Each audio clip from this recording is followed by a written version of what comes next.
All right, boys, welcome back to another episode of the Empty Gym Podcast. My name is Adam Pollard, joined here always with Jack Hobson and Mikey T. I'm taking over the host chair today. Jack's feeling a little bit under the weather, so wants to try to talk as little as possible.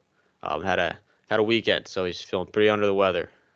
Um, Today we're gonna talk some ball, talk a little bit awesome Saturday we had, talk a little bit of some changes in the AP Top 25, and then it's almost March, so talk a little bit of the bubble teams. But first off, that Saturday was awesome. Had tons and tons of good games. Um, Mikey T, what was your favorite game from Saturday? Well, I'll start local. My favorite game from Saturday was a game I had boots on the ground, a game our good pal Jack Hobson had boots on the ground in, and that was the Villanova Butler game. Double overtime, thrilling victory for the Bulldogs on Saturday. Definitely increased their chances to make the NCAA tournament. Just a huge win, a game they didn't lead at all during regulation in. They didn't lead until overtime. Just an incredibly resilient win for the Bulldogs in a classic Big East matchup. Yeah, Mike, as you said, boots on the ground for both of us at this game. Uh, I was really pumped up all day for this game. The 3 o'clock starts on Saturdays are a little tough because it's like, at least when it's during the week and it's a night game, like you got class and stuff all day to like kind of take your mind off it. But I woke up at about like 6:30 and I was just really jacked up for this game, and waiting around was feeling like it was taking forever. And then we finally get to the start. And then we start out down 17-3, so that was a little rough. It was like fuck, like or excuse me. Um, it was just tough start to the game.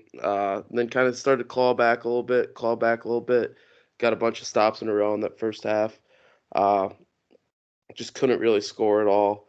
And then we got it down to I think like five in the second half at one point, and then didn't close out the half very well. Ended up going into the locker room down nine, and then we keep track of 4 minute wars. So like every TV timeout is a 4 minute war. I believe we won the first war of the second half. I think like 4-2, and then the second war was 2-1. So it's like 8 minutes had gone by and neither team had gotten into double digit points that half yet. So we were getting a bunch of stops, but just couldn't score at all. And it felt like that was kind of our opportunity to swing the game, but didn't quite happen. And then Villanova got it up to like 11 or something like that. Then DJ Davis just kind of went off, hit like five threes in like 5 minutes or something like that. It was crazy. That leaner he had when we were down five with about a minute left, it cut it to two. One of the craziest shots I've seen in person.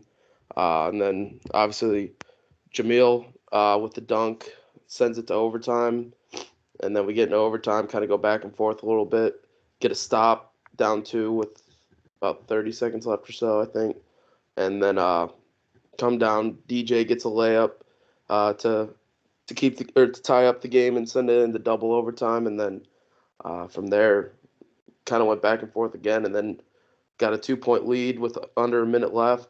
Got a stop, and then it was kind of free throws from there. Dixon scared me a little bit when we were up four and hit that three to cut it to one, but uh, from there, Dogs kind of took over. So that was just Hinkle magic at its finest for sure. Yeah, Jack, you did mention DJ Davis was 10 for 20 from the field, 5 for 11 from the 3 point line, and then 3 for 4 from the free throw line. But how was that atmosphere at Hinkle? It was probably awesome. Mike, go ahead. I'll let you say it I from a mean, fan perspective. from my experience, and I've seen many games at Hinkle Fieldhouse. That's the loudest it's been ever since I've been here. I don't know if because I came in a little later than Hobby did, but it was a crazy atmosphere. Every time Butler would score a bucket or even make a free throw, the building was loud and in charge. It was a little weird too because my dad's a big Villanova fan, so kind of felt for him a little bit because that was a tough one for the Cats. But incredible atmosphere at Hinkle. 9,100 people on their feet. Not a single seat that I saw wasn't taken.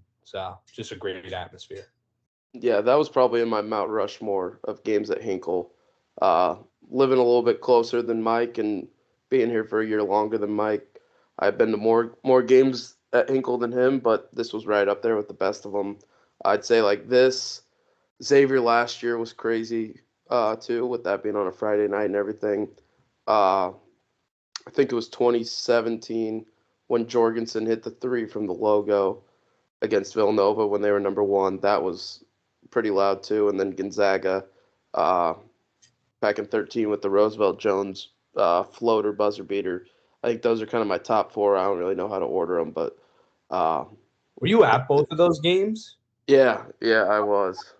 Yeah, but this was right up there with all those. They're probably 1A, 1B, 1C, 1D, with how like electric and atmosphere Hinkle was, and we really needed it too.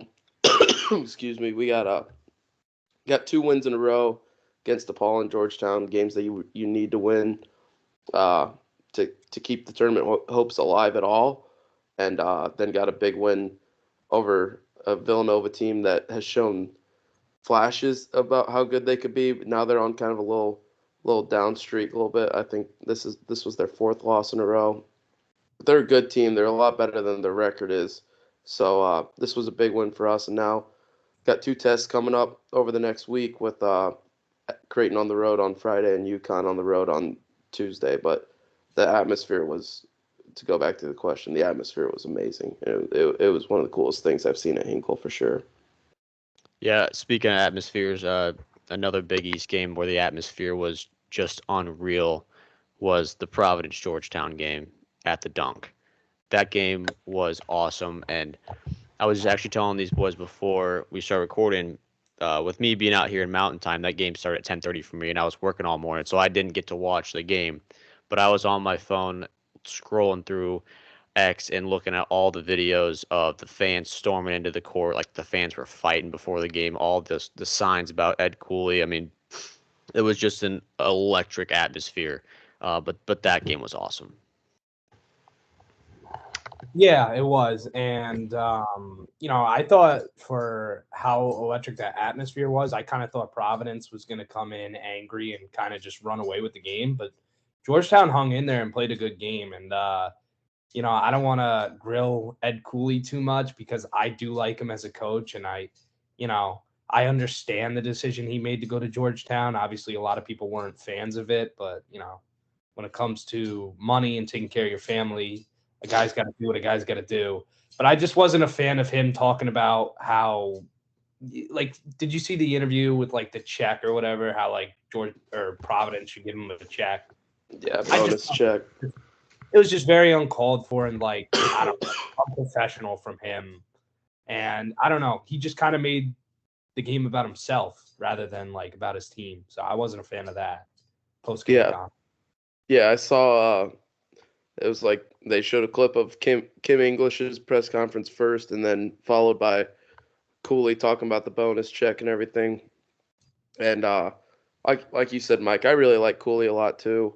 I liked him a lot more before the move to Georgetown. I just thought that was kind of an odd move, but I get it with the money and everything. But I'm sure Providence would have ponied up to get that money for him too. But regardless, the atmosphere was electric there for sure. It worked out with our game being at 3. Excuse me. That we got to see that first part of the game when Cooley was walking out of the tunnel, which was it looked like Providence was crazy. All the videos that came out of Providence were crazy. Like you said, Mike, I thought Providence would come out and run away with this game. Not quite. That didn't quite happen. Jaden Epps had a pretty spectacular game in terms of points. Wasn't super efficient from the field, but ended up with like 26 or something, I think, but kind of kept them in that game. But Georgetown's also a lot better team than they were last year. The record might not be showing it right now, but they're a lot more competitive, staying in these games that they were just getting blown out in last year. So you can see Cooley's starting to get that program going, but Providence, even without Bryce Hopkins, still seems like a pretty solid team. And like I said, that Cooley going back into that environment, like the dunk or the amp now, is one of the most electric environments in college basketball, anyways. But when you got a guy that makes an interconference move, as head coach, like it just takes it to a whole nother level, and that place looked crazy. Yeah, and I think Providence with Kim English is heading in the right direction. I think that program. I think I said it last episode. That program is going to be pretty good in the next coming years. Like I think it's headed in the right direction. But back to the Ed Cooley post game press conference. I do think yes, it was definitely unprofessional. But I kind of understand it in a way because he goes back into Providence where he knows he's going to get grilled for 40 minutes. And he did. Absolutely. I mean, even pregame, postgame, they were lighting him up, booing him, all that kind of stuff. But I kind of understand his perspective in a way where, he lost the game. That press conference after the game was kind of his only chance to take a small victory from that event right there. And so he kind of took a slight jab at Providence, just a little bit. So I kind of understand it in a way. He was trying to leave there with some sort of like moral victory for himself. So I kind of understand it. But once again, it's definitely probably not the right move.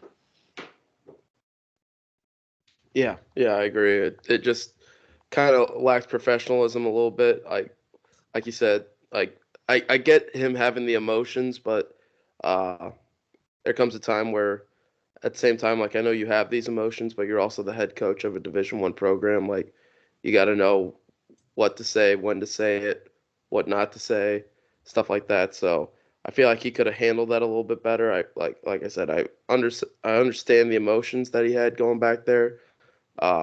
After he took that program took over that program when it was kind of down in the dumps and brought it back to a nationally recognized program, a program that was making several NCAA tournaments. So like I get that he has those emotions, thinking about what he's done for that university and what he's done for that program, but at the same time, like you got to know the position that you're in and kind of what's professional and what's not professional in that position. Just the perfect example of you either die a hero or live long enough to see yourself become the villain. That's what's happened at Providence with Ed Cooley. Oh yeah, absolutely. It's his fault, but I'm. Yeah, like Jackson, when you make that interconference coaching change out of the blue, like that stuff's going to come your way. Yeah. Especially for a guy who grew up in Providence too, and yeah, he felt like he was the face of Providence basketball. It's like I felt like I should say. Like every coach always says that the job they're at is their dream job, and probably 99% until you get of them, a crap ton of money thrown in your face and say, "Hey, take this job." Probably 99% of them don't actually mean it, but you felt like it was actually true with Cooley, with him being from Providence and everything, from the city. Wanted to play at Providence, wasn't quite good enough. Ended up playing at Stonehill, which is D2, I think. But I think they're actually up to D1 now, but at the time they were D2. But yeah, it's just like you actually thought with Cooley that was really, truly his dream job. And for him to leave it for anywhere was surprising, one, but to leave it for an in-conference rival whose program was in horrendous shape and is in better shape now, but still not great by any means. But I think that was the big part of Providence fans and especially Providence students really making sure that they knew that he knew that they were upset with him for sure. Yeah, the Providence students definitely had a fun weekend. Yeah, I saw some videos come out of Providence, and that game was at 12:30 Providence time, so they got going pretty early. But, looks like an awesome environment. Anything left on that Providence Georgetown game? No. All right, Jack. Your Illini get a win over Indiana, where they pretty much dominated the stat sheet, but only came out with an 8-point win. Still a win regardless, but with just if you're just looking at the team stats and stat sheets, you would have thought that Illinois would have won this game by 25. So an 8-point win over Indiana. So Jack, where are you feeling with your Illini right now? Yeah, I think it's obviously everything that has happened with Shannon coming back and everything. Not going to get into the legalities of that because I don't really understand what's going on with it either. I just know that he's back playing. And from a strictly basketball position, strictly basketball motives, it's tough to lose your best player in the middle of the year, and then two, to figure out, like, going through that process of figuring out how to play with them for whatever it was, 5, 6 games, something like that. And then for him to come back after they had been really successful with him out.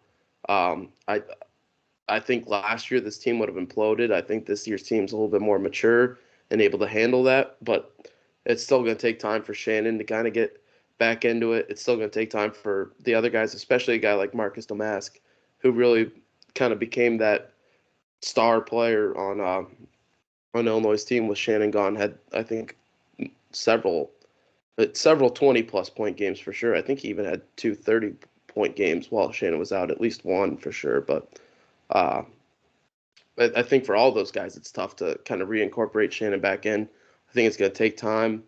I'm not too concerned about it. I think, like I said, I think this team's much more mature and much more able to handle a situation like this than maybe last year's team would have been. But like I said, it's still going to take time. So obviously you had the Northwestern loss last week where it looked like we probably should have won that game, probably should have won it in regulation, not even let it get to overtime. But like I said, just going to take some time to kind of get all this figured out, and not too concerned right now. But maybe if this starts bleeding into the next couple weeks before we start getting this figured out or anything, that's when it might be time to be concerned about stuff. But big one tonight against Ohio State too, so that'll be a big one to kind of see if this team can go on the road to a team that's kind of been struggling lately with Ohio State. That they're in a position where they're kind of in do or die mode. So from there, like, this is a big game for them to kind of get back on the right track. Like, obviously they won Saturday. That's great. IU didn't make a single three, so I don't feel like you're gonna. I would have liked to win by more than 8 against a team that didn't make a single 3-point shot, but yeah, another big one tonight on the road to kind of start to get that stuff figured out a little bit. I think Illinois, although they didn't play the best against Indiana, I think their ability to win with all this imbalance throughout the course of the year, with Shannon being out and then coming back, has been very impressive. Like, obviously, they're not blowing out a team like Indiana at home, while they should, but I think them being able to win these types of games and not drop one of these games is very impressive, and I think it's really just going to help them in the future. I think ever since Terrence Shannon was out, Domask has, and Javi, you can attest to this, Domask has really stepped up and became more of a first option scorer. Guys like Coleman Hawkins have stepped up. There's been a lot more production from other guys, and it kind of reminds me of like UConn when Klingon was out for a few weeks. It just really does. It helps develop other guys and get them more comfortable playing valuable minutes, so that if a guy like Shannon is out again with his legal issues or even gets into foul trouble, you have these other guys to step up and play valuable minutes when their star's not on the floor.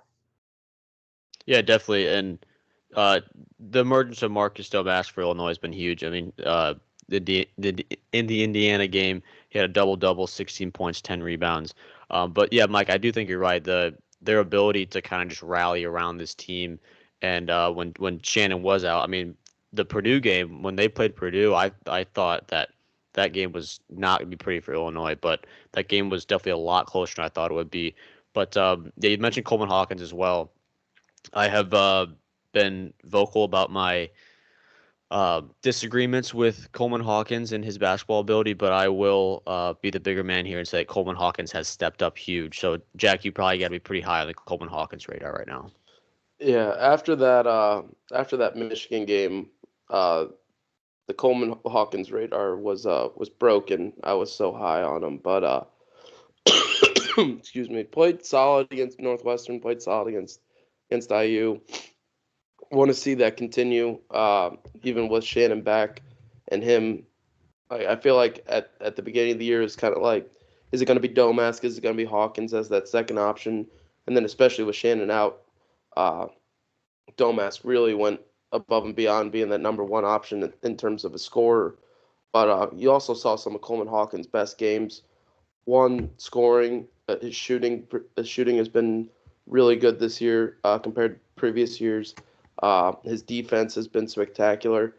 Um, I think they held Edie to the lowest that he had all year, or like one of the fewest he's had all year, which still was like 17 points. But for a guy like Edie, that feels like nothing uh, from him. But yeah, Coleman Hawkins just continues to get better as this year goes on, and now he's kind of got to shift back into a kind of a third scoring role. But the other stuff that he does is still just as important.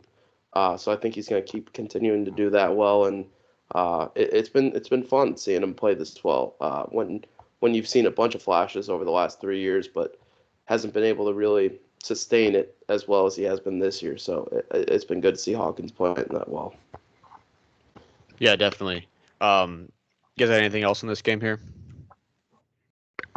I'm good. Switching to the ACC, my Duke Blue Devils do get the big win at home against Clemson. Kind of a sloppy game, though, in a way.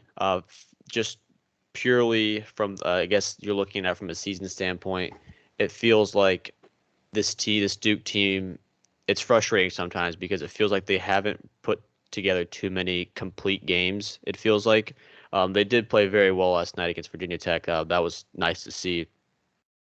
But definitely some controversy that came out of this game with the refs and foul calls late in the game, all that kind of stuff. But Duke rallies to come back. I think they were down 4 with like a minute and a half left or something like that, and we got 2 huge Jared McCain steals. One of them we couldn't capitalize on, and then a Mark Mitchell steal. But the major controversy was the Tyrese Proctor floater from the elbow that ultimately got a foul call and sent him to the line, made both of those free throws to put Duke up 1. And then there was also a little bit of controversy on Clemson's last play. They threw a full court pass down to PJ Hall, who was running, and he ran right into Mark Mitchell. Probably a little contact, but I think all that contact was initiated by PJ Hall. Clemson fans are livid. Clemson's coach is livid. Joseph Girard was livid. He was actually went and started charging after a ref, but some assistant coaches and players refrained him from doing that.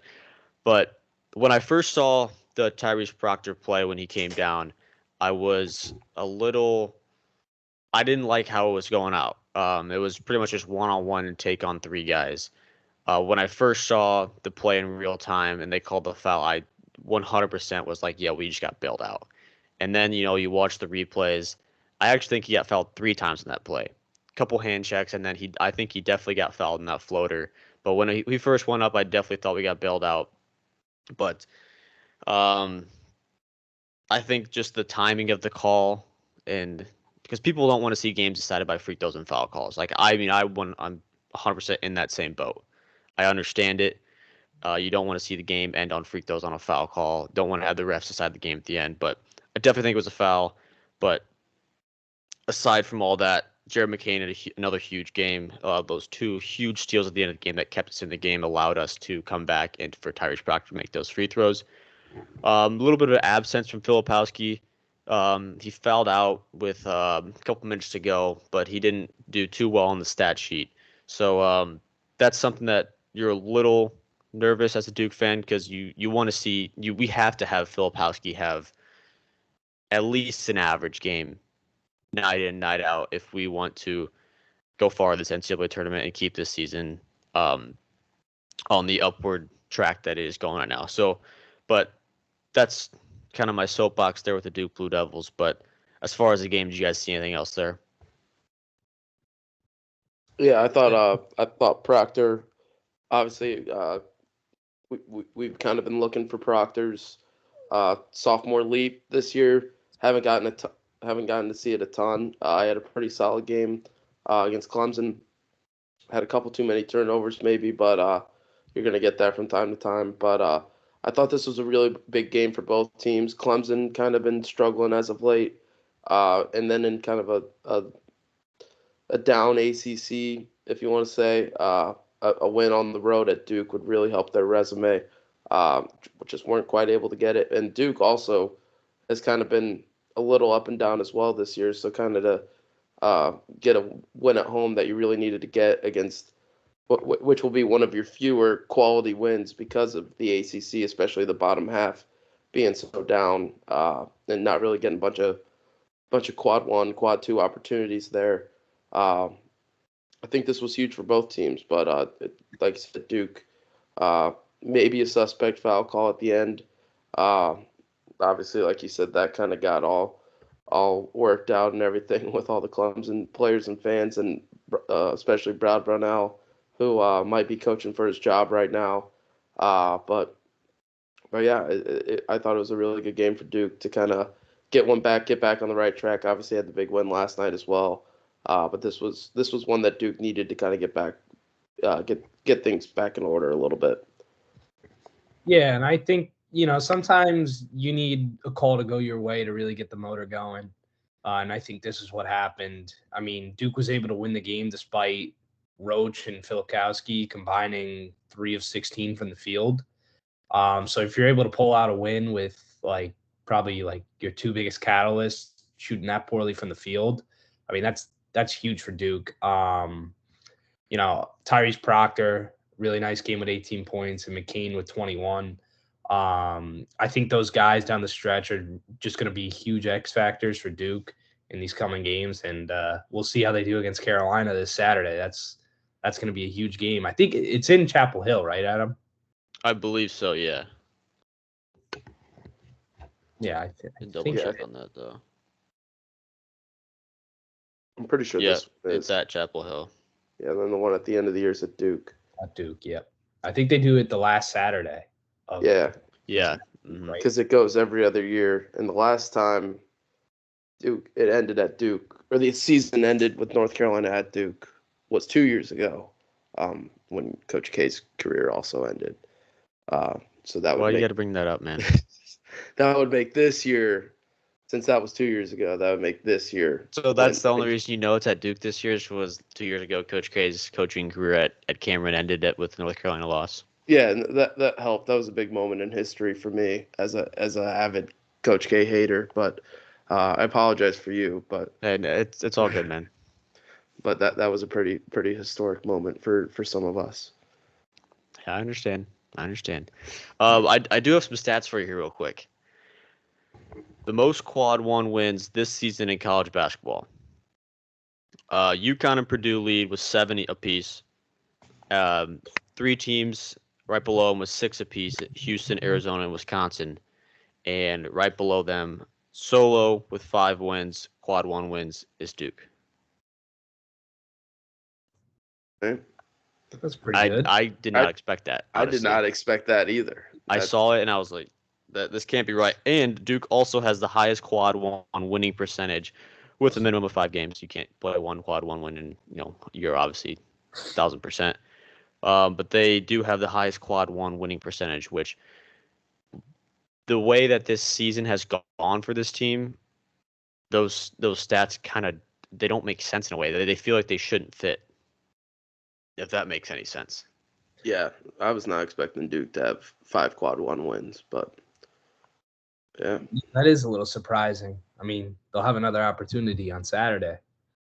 What are their quad 1 wins? They weren't listed on the stat that I saw, but you got Michigan State, Baylor. I would say probably at Pittsburgh, maybe at Virginia Tech. Here, let me see if I can find them. The Clemson one might have been it. Clemson might have been it. Because that's when I saw the stat was right after the Clemson win, so probably Clemson. Yeah, if Clemson's top 30 in the net, then that's a quad 1. Yeah, their quad 1 wins are. So the quad 1 loss was Arizona at home. Yep. Michigan State on the Michigan State neutral site was a quad 1 win. Baylor neutral site was a quad 1 win. Pitt on the road, hanging on by a thread to a quad 1 win. And then Clemson at home was a quad 1 win, still is. And Virginia Tech on the road last night was a quad 1 win as well. Okay, so we're up to 6 then. No, that was 5, right? Was that 5? Was that 5? Yeah. Oh, man, no. yeah. I did see that. Yeah, sorry, I did see that last night. Yeah, so you're 5-1 in quad 1, 0-3 in quad 2, and 6-0 quad 3, 5-0 quad 4. So quad 2 is the Blue Devils' kryptonite. Yeah. And you got 4 games left in quad 1, 4 left in quad 2, 1 left in quad 3, and 2 left in quad 4 as of right now. So, and that's always changing also too. Yeah, it's definitely fluctuated. Shooting over to another ACC game though, North Carolina at Florida State. North Carolina was actually down a half by 5 points to Florida State, which Florida State has been kind of one of the surprising teams. But this North Carolina team just rallies in the second half. It feels like they're like always a second half team, regardless of how the first half goes. I mean, it just feels like they have been demolishing teams in the second half. Definitely coming out of the halftime locker room with something a little different. R.J. Davis, another huge game, 24 points. Only shot 2 for 8 from the 3-point line though. But the real story for UNC fans though is the huge game from Harrison Ingram. 17 rebounds, 10 defensive rebounds, and 7 of those being offensive. And then you obviously, Jack, you've been talking about the emergence of Elliot Cadeau, 6 assists, 3 turnovers in 28 minutes. But this UNC team just finds a way to win in the second half and feels like they have been all year. Yeah, I mean, I think it was always going to be a little weird with Baycott coming back again. He hasn't quite probably had the season that he was hoping for. Obviously had a rough game against Florida State, only 5 points, 4 rebounds. But it's kind of been the emergence of other guys. Like you said, I've been on the Cadeau bandwagon since day one. Ingram, like you said, with a huge game, getting 13 and 17 when Baycott wasn't really helping with the rebounds that much. And then obviously you got R.J. Davis, who's one of the better scorers, if not one of the best scorers in the game right now. So they just keep finding ways to win. 17-3 right now. They're in a great spot. I think number 3 in the AP poll, something like that. But yeah, like you said, got a tough one on Saturday. But being at home for them will be nice to kind of help out with that. It's definitely going to be an electric atmosphere. But it has been interesting to see with this ACC conference being a little down this year.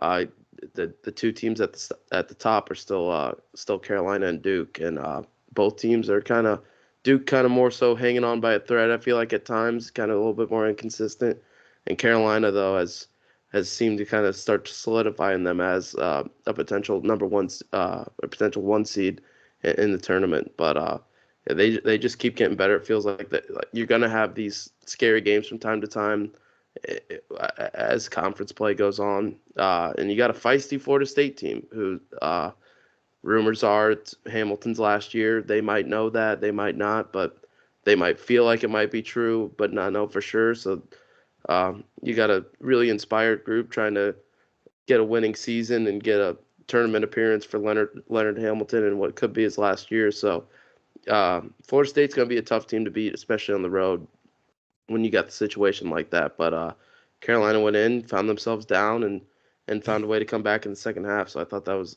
really encouraging from them to see kind of that in a tough environment to be able to get a win like that. Yeah, and Carolina's pretty much done that all year. 9-0 in the ACC. I don't care how bad the ACC is. Being 9-0 in a power conference is always very impressive. One concern I have about UNC, though, although they've been great this year, although they're riding like a 11-game win streak right now, is their lack of depth. I mean, on Saturday, only 7 bench points. They haven't really had a 6-man off the bench really step up and give them good scoring and great minutes. Like the most minutes they had off the bench on Saturday was Seth Trimble with 16 minutes. I mean, that's a little concerning if one of your guys gets in foul trouble. because they're very reliant on the starting five. So that's one area of concern for North Carolina. But overall, I mean, they've been very good. I mean, RJ Davis is definitely an All-American right now. Harrison Ingram stepped up and really bringing a big presence on the defensive end, and Cormac Ryan hasn't even really gotten going from three yet. So I think when he does, this team's going to be very dangerous. I just like to see a little more depth.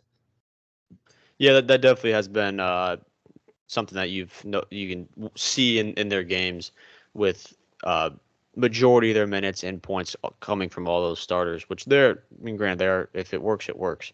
UNC is actually 9-0 in conference play for the first time since 2001, which is something that feels like with the teams that they have had is kind of crazy. I mean, I know the ACC has been definitely more up. It was up back then, but still 9-0 in conference play first time since 2001 is crazy. They will be going for 10-0 tonight against Georgia Tech, though. Yeah, and Georgia Tech's not an easy place to play either. So Duke dropped one there. Yeah, so I mean, it'll be a tough game for sure. But I think this is a game where, like Mikey, you mentioned the depth. A couple minutes ago, Seth Trimble is a guy where I really would like to see him kind of start to get going. And Adam, I've talked about this all year. I mean, they're really lucky with the emergence of Cadeau. Because Trimble could have been in position to kind of be having to be that guard next to RJ Davis if Cadeau didn't pan out how they thought he would. And right now it's been Trimble that hasn't quite been playing up to the expectations that we would have thought with the sophomore year leap. Like we talked about Tyrese Proctor not really getting that leap yet. Trimble really hasn't. And I would like to see him start to play a little bit better, but maybe this is a game for him tonight. I know Georgia Tech's a tough place to play, but not a great team this year. So maybe this is a night where you could start to see some of that depth come into play a little bit more and kind of help them out for what they're hoping for will be a long tournament run. So that's something I'd hope to see tonight from Carolina when they go play Georgia Tech. Yeah, definitely. Just a couple more games from Saturday. We'll just brush over these real quick. Texas Tech gets a win over Oklahoma. BYU over Texas. Auburn loses to Mississippi State. Top 10 team that went down. Another top 10 team that went down was Kansas. That Iowa State game, speaking of places where it's tough to go in and win, Iowa State's definitely up there. So Kansas drops one there. But is there any other games I'm missing from Saturday? I know there was a bunch of them. We could probably talk for hours about them. Mike, any Mountain West teams in action on Saturday you want to touch on? Mountain West Minute? Sure. Utah State got a huge win over Boise State in overtime at Boise. Huge win for them. I think they've kind of established.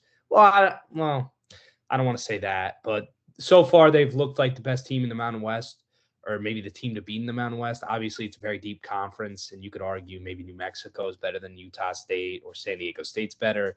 But I mean, that's a huge win, and that's a really tough environment to win a road game in. And Utah State got it done in overtime on the road. We know how hard it is for a road team to go into overtime with a home team and win that overtime. So very impressive win for Utah State. Wyoming beat Colorado State in overtime. Colorado State's dropped 3 of their last 5 games, so they've been kind of on the downfall. Yeah, I mean, that's pretty much it. Sunday, actually, yeah, one more thing, and then my Mountain West Minute will be over. New Mexico destroyed Nevada on Sunday by 34 points, 89-55.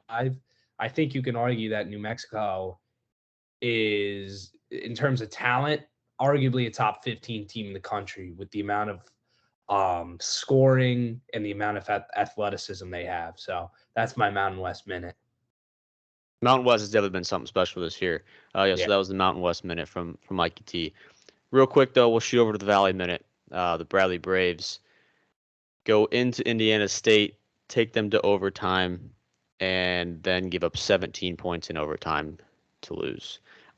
Duke Dean, though, had an awesome game, 31 points, 6 for 9 from the three-point line, 11 for 20 from the field. But if Mark Titus's dream is correct, Bradley went into a Sweet 16 team and took them to overtime. So if that stands, Bradley is up to the par of the Sweet 16 teams.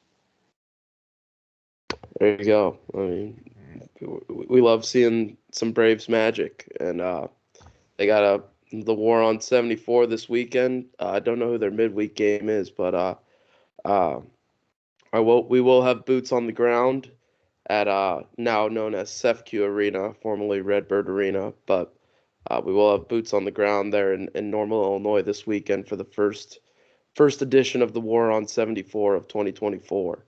So looking forward to that. Big Valley game that you just can't miss. I mean, That game's on Saturday, right? yeah. So Saturday will be a big day for me. Then I got the War on 74 game and then Duke UNC. So I'll be glued to my television for big sure. rivalry week for you. Oh yeah. But any other games you guys want to talk about from Saturday or this past week? Anything? No, I'm good. So yesterday though, the AP Top 25 was released. So we'll just brush over these, talk about them a little bit. Some of the biggest changes. Wisconsin shoots up 7 spots to number 6 in the country. Duke shoots up 5 spots to number 7. Marquette's back in the top 10, up 5 spots to number 9. Iowa State with that big win over Kansas, with a huge jump, up 11 spots to number 12 in the country. And Kentucky slides 4 spots to number 10 after that loss to South Carolina. Top 5 still remains the same with UConn, Purdue, and North Carolina, Houston, and Tennessee to round those out.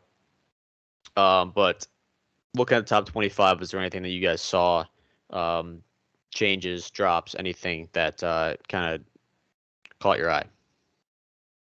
I thought South Carolina should have been in the top 25. Big win over Kentucky, and then they won their game Saturday. I think they beat Missouri on Saturday. But right now, South Carolina's 17-3 right now with a win over Kentucky, a couple other good quad one wins. I thought they should have gotten the rankings. Yeah, I think it's time for them to be ranked. As you know, I don't know if I have displayed this opinion on these airwaves yet, but not a huge fan of the AP Top 25. I think there's a lot of people that don't put a lot of work into it, and I'm not full in on the analytics of like the net and Ken Palm and stuff like that. As much as I love looking at it, I don't think it should be the sole determination either. But I think there's guys in the AP poll that really don't put the time in, and I think that's why you see rankings like this that sometimes kind of make no sense a little bit, especially with like the big example this week I think would be South Carolina. I get they don't have a ton of great wins, but I mean, they beat Kentucky. They've only lost 3 times. I don't care who you're playing in college basketball. If you only have 3 losses by the start of February, you're a pretty good team and probably a top 25 team in the country. Especially the SEC. Yeah, especially in the SEC. And I'm sure, I don't know their schedule off the top of my head, but I'm sure the road's going to get a little harder as they keep going through conference play. But man, they have a pretty good year going so far. And I was a little surprised, like you said, Mike, a little surprised they weren't ranked. But I'm blanking on the guy's name who's the coach there now. I know he came from UT Chattanooga, I'm pretty sure. But I think is it Monte Harris? Whenever I think of South Carolina, I just think of Sendarius Thornwall. That's it. yeah. It's one thing that comes to mind. And Frank Martin. Lamont Paris. Lamont Paris, yeah. I'm pretty sure he's with Chattanooga, and I think this is his second year now because I think he was coaching Chattanooga in 2022 when Illinois played him in the tournament. But regardless, that's just sometimes once I get a coach's name in my head, it takes me down a rabbit hole. But yeah, anyways, I thought South Carolina should have been ranked as well. But the top 5 makes sense. I think UConn.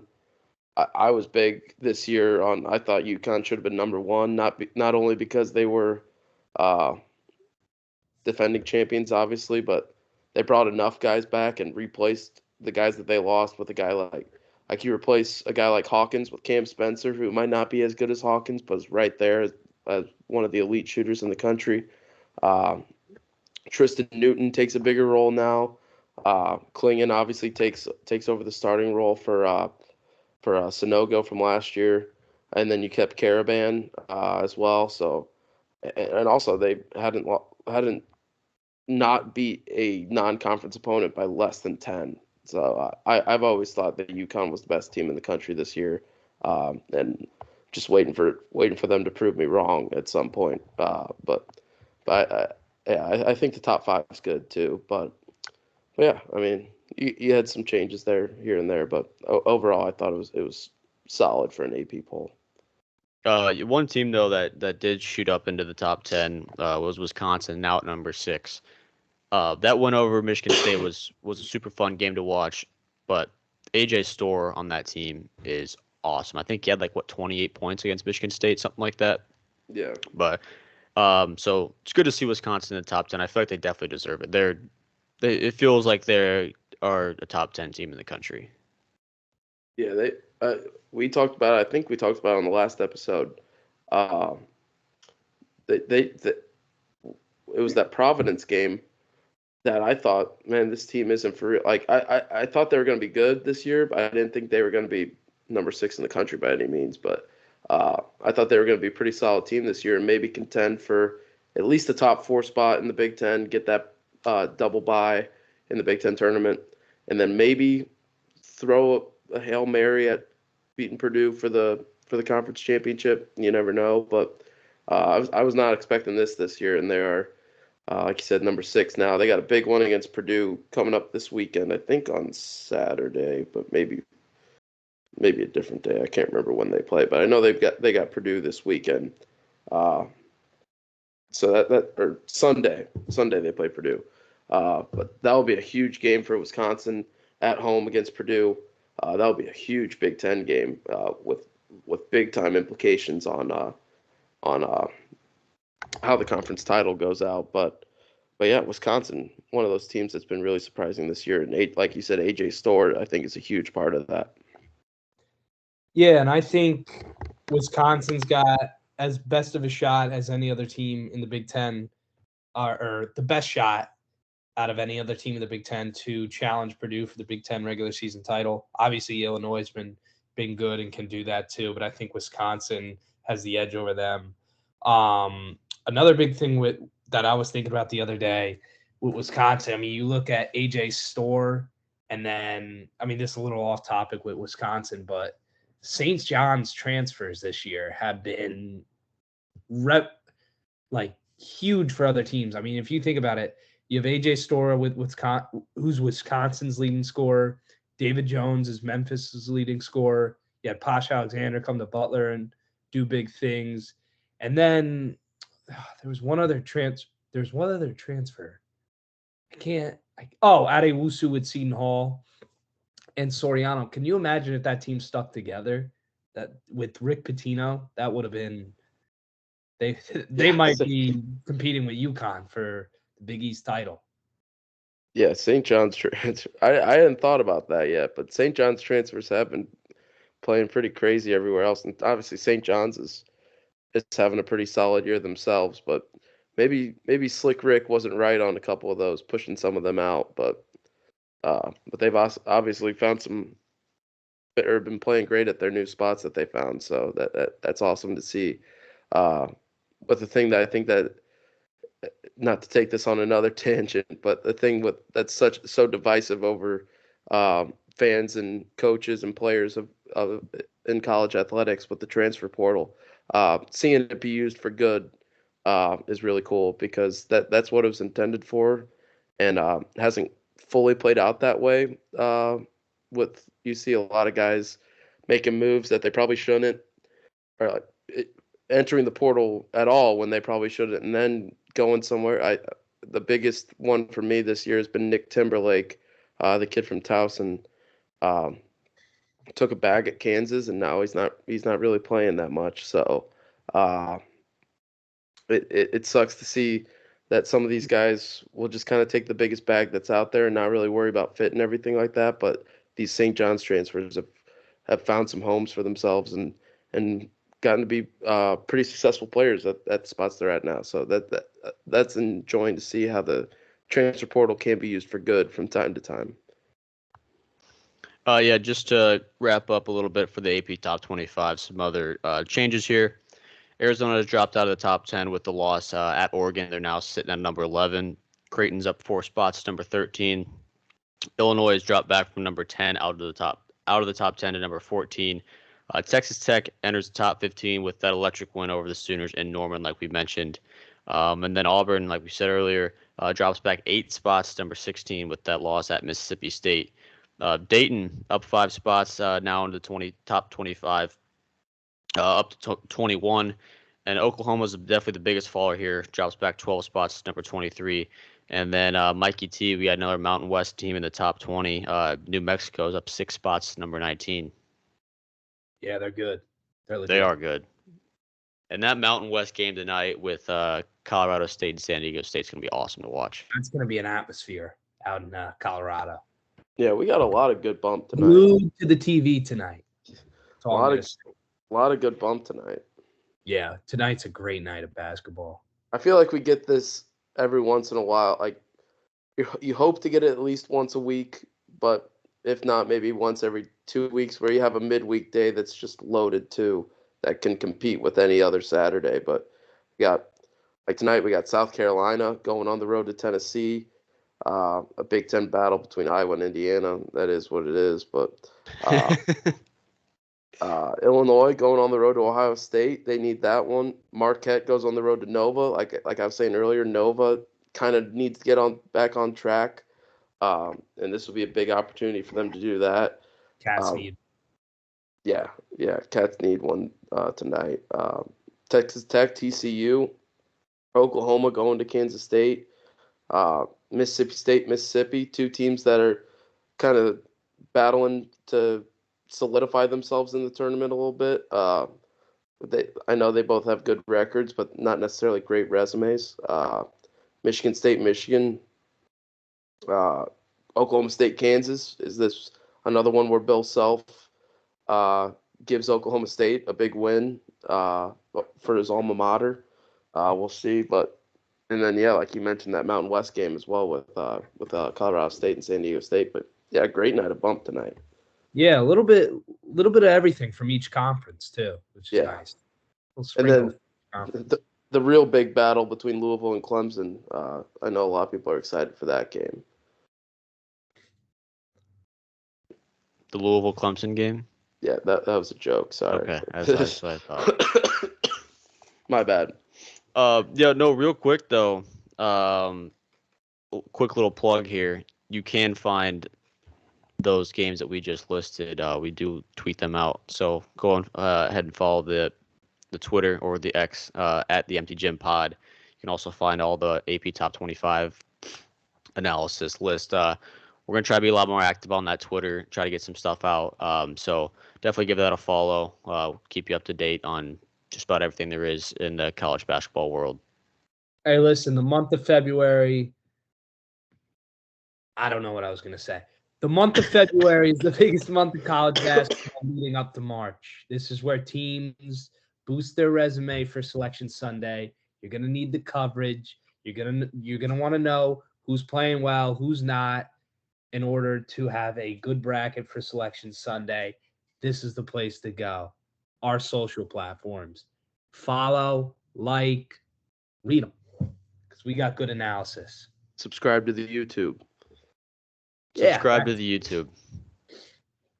But if that's all we got for the AP Top 25, we'll move on to the bubble teams. We kind of did mention a little bit of those teams in the AP Top 25 that have some NCAA tournament host might be on the bubble. So, but Lunardi did release his bracketology today, actually.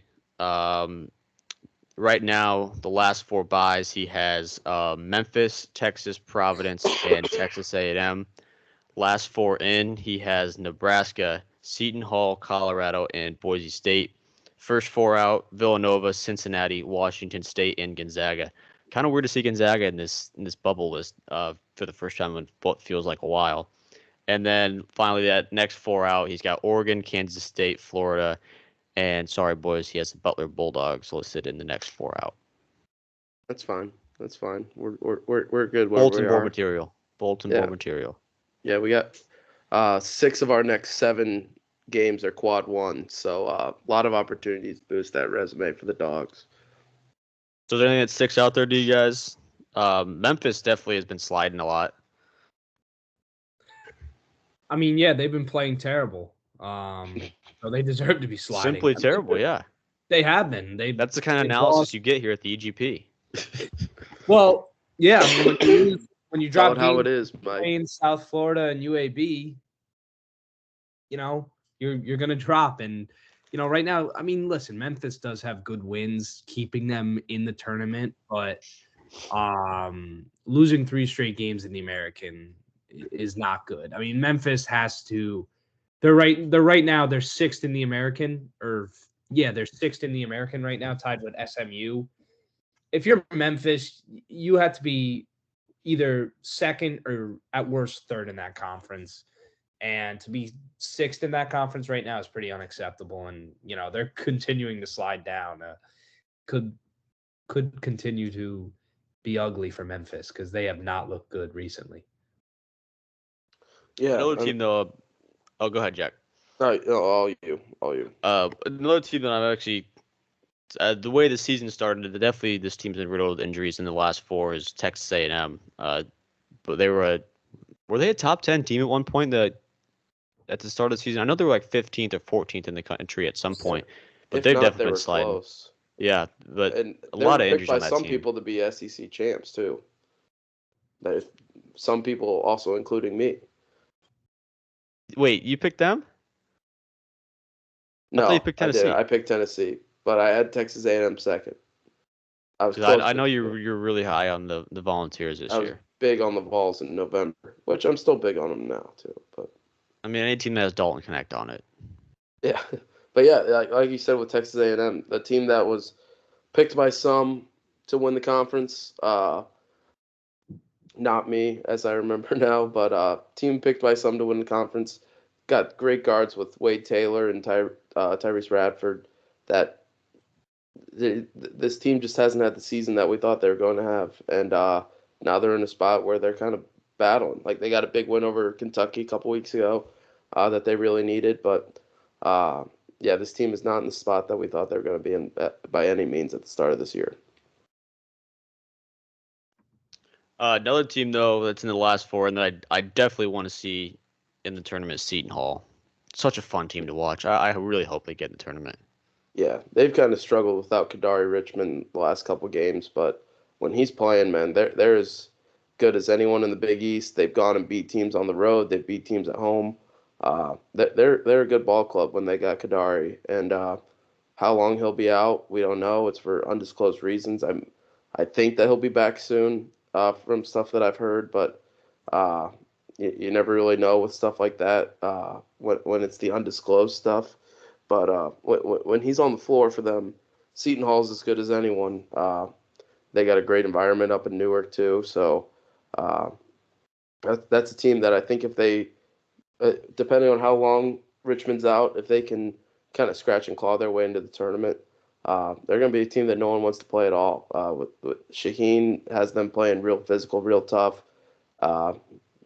great defensively, can make shots on the offensive end. They got a couple bucket getters with, like I said, with Kadari, and then Adewusu can kind of bully some people, some smaller guards into the paint, kind of play that booty ball like we talked about a little bit with Illinois a couple weeks ago. But yeah, that's a team that I think definitely no one's going to want to play if it's like a 7-10 matchup or something like that, and then they beat the 7 seed, and then they got a 2 seed coming up, or if they sneak up a little higher and maybe get a 9 or 8 and got to play the 1 seed in the round of 32. That's going to be a tough game for anyone. So Seton Hall's definitely been fun to watch. Yeah. Any other bubble teams you guys want to talk about? Any team that's not listed here that you might think is on the bubble right now? Well, I just want to touch on Colorado. I don't really know what they've done or who they've beaten to really be warranted into the last 4 in right now. I don't even think they should be.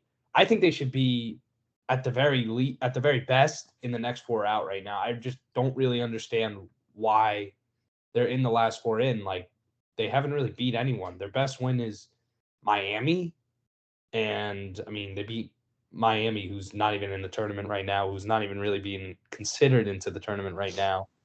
I can't understand why they're in the last four in, besides maybe like their talent, but their talent hasn't really translated to much. It might be the Dion effect. It could be the Dion effect. Yeah, that's true.